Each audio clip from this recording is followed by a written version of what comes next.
Today, let's dive into one of the most infamous maritime disasters in history. A story that has captivated the world for over a century.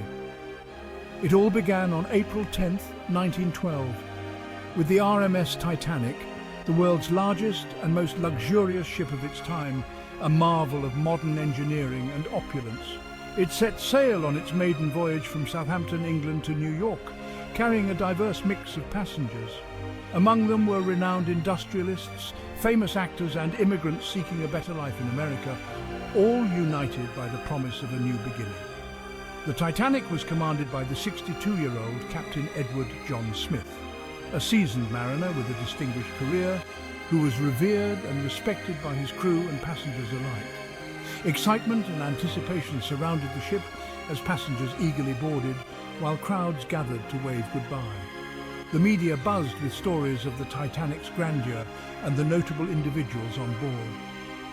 Measuring an impressive 269 meters in length and towering over 53 meters high, the ship's luxury and scale were awe-inspiring, a true floating palace.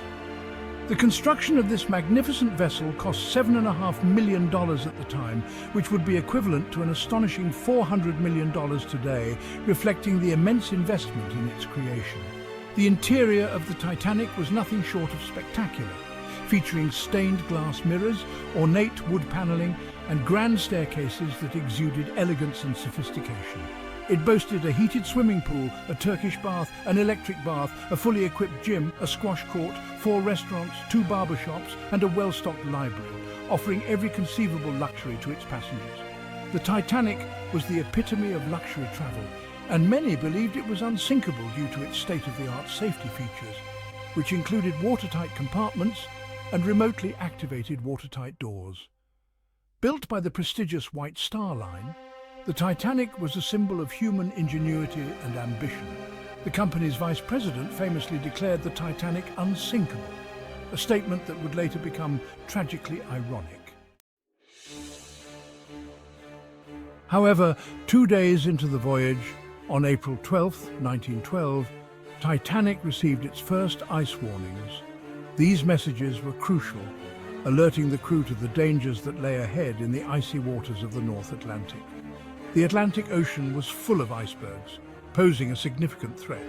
These massive ice formations were scattered across the ship's intended path, creating a perilous journey.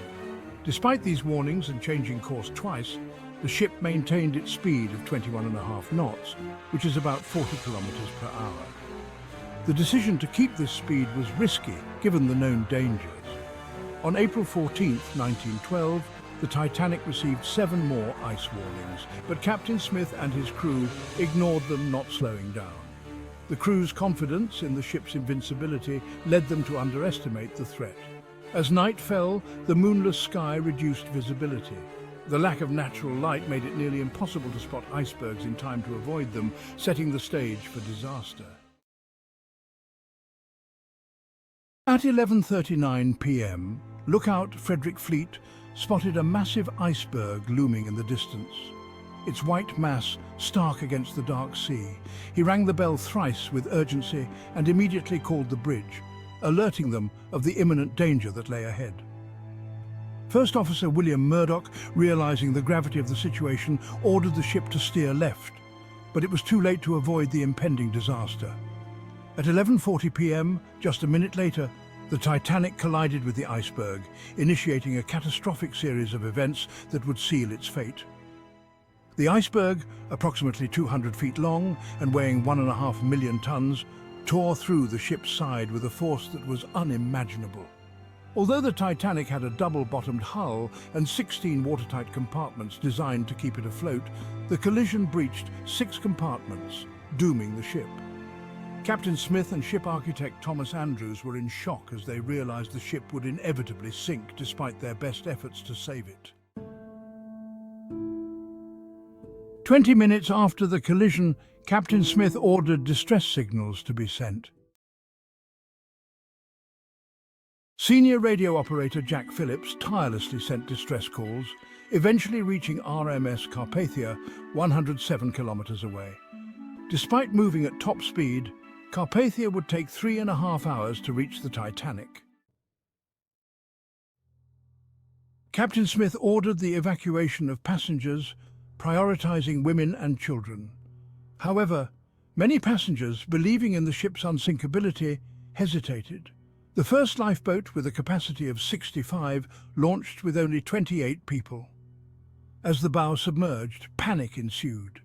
With only 20 lifeboats for 2,200 people, chaos erupted. By 2:05 a.m., the last lifeboat was launched, leaving 1,500 people on board. At 2:20 a.m., the Titanic broke in half and sank. Those not drowned faced hypothermia in the -2°C water. Captain Smith went down with his ship, and the Carpathia arrived too late, finding only dead bodies. Post-disaster, investigations revealed shocking facts. The nearby SS Californian, just 37 kilometers away, could have saved lives, but had turned off its radio and ignored distress signals, believing them to be celebrations.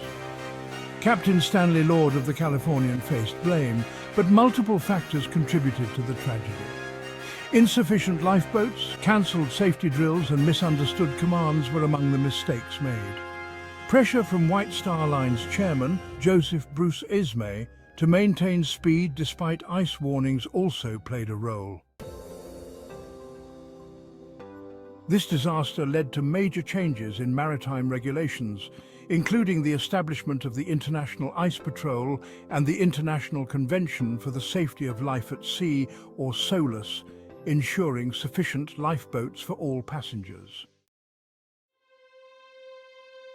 In 1985, the wreckage of the Titanic was discovered 3.8 kilometers underwater by ocean explorers Robert Ballard and Jean-Louis Michel. The wreck is deteriorating due to underwater bacteria, and it's predicted to disintegrate completely by 2030. Despite the tragedy, fascination with the Titanic endures. In 2012, Australian billionaire Clive Palmer announced plans for Titanic 2, a replica of the original. However, delays and a lack of modern amenities like TV and Wi-Fi have hindered its completion. If you enjoyed this video, don't miss our next one on the Bermuda Triangle. Thank you for watching, and don't forget to like, comment and subscribe.